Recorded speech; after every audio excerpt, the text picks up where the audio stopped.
When I first saw the house, it was an impulsive decision. I was driving through a small town I had never visited before, trying to escape the monotony of my life. My job had been grinding me down, and I needed a break from the endless cycle of deadlines and disappointments. That's when I saw it, an old, dilapidated house at the end of a long, winding road. The "for sale" sign was barely visible through the overgrown weeds. I don't know what compelled me to stop, but I did. The real estate agent seemed surprised when I called. "You're interested in the old Grimwood place?" she asked, her voice tinged with disbelief. The price was unbelievably low, almost too good to be true, but I didn't question it. Within a week, I had the keys in my hand and a sense of excitement I hadn't felt in years. The first day I moved in, the air was heavy with the scent of mildew and dust. The house had been abandoned for years, and it showed. Every step I took echoed through the empty rooms, as if the house was trying to speak to me. I brushed it off as my imagination and set to work cleaning and making the place livable. The first night I slept like a baby, exhausted from the day's work. It was the second night when things began to change. I woke up to a soft whisper. At first I thought it was a dream, but the whispering continued, growing louder and more insistent. I couldn't make out the words, but the tone was menacing. I sat up in bed, my heart pounding in my chest. The room was pitch black, the only sound was the whispering. I turned on the light, and the sound stopped abruptly. I tried to tell myself it was just the wind, or maybe an animal outside, but deep down I knew something was wrong. The next few days were a blur. Every time I was alone in the house, I felt like I was being watched. Shadows seemed to move out of the corner of my eye, and I heard footsteps when I knew I was the only one there. I tried to focus on fixing up the place, but the feeling of unease never left me. I found an old diary in one of the upstairs bedrooms, the pages yellowed and brittle. It belonged to a girl named Emily, who had lived in the house over a century ago. Her last entry was chilling. "The house is alive. It whispers to me. It wants something, something I can't give."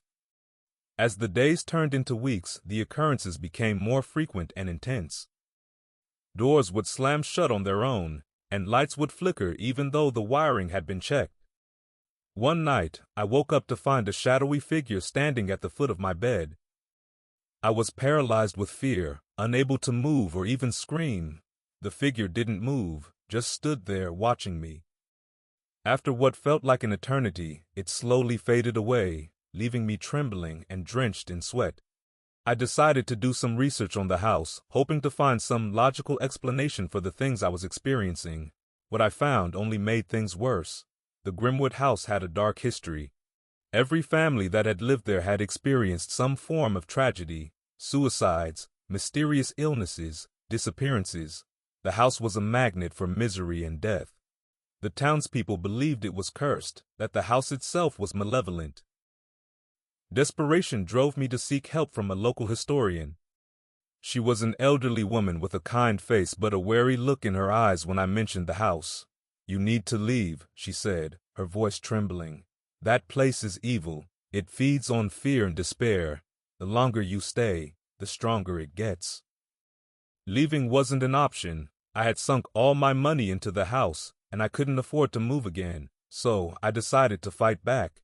I brought in a priest to bless the house, hoping it would drive away whatever malevolent presence was there. The blessing seemed to work at first. The house felt lighter, and the oppressive atmosphere lifted. But it was only temporary. One night, I woke up to a loud crash. I ran downstairs to find the living room in chaos. Furniture was overturned, and pictures were smashed on the floor. In the center of the room, written in what looked like blood, was a single word: "Leave." Panic surged through me, but I was too stubborn to give in. I cleaned up the mess and tried to go back to bed, but sleep wouldn't come. The final straw came when I found the diary open on my bed, a new entry written in the same childish handwriting: "It's coming for you." That night, the whispering returned, louder and more insistent than ever. The house seemed to vibrate with a dark energy, and I could hear footsteps echoing through the halls. I locked myself in my room, but it was no use. The door slowly creaked open, and the shadowy figure stood there once again. It moved closer, and I could see its face, a twisted, contorted visage of pure malice. It whispered my name, and I felt a cold hand touch my shoulder.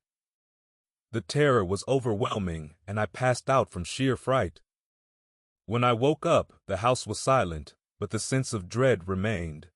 I packed my things and left that very day. I don't know what the house wanted or why it targeted me, but I knew I couldn't stay another moment. I moved to a small apartment in the city, far away from the house, but the nightmares continue. Every night, I hear the whispers, feel the cold touch of that hand, and see the shadowy figure standing at the foot of my bed. The house still haunts me, and I fear it always will.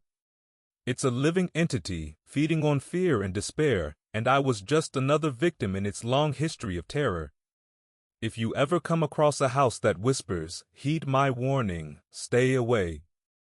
Some places are born evil, and no amount of rationality or courage can save you from the darkness that resides within.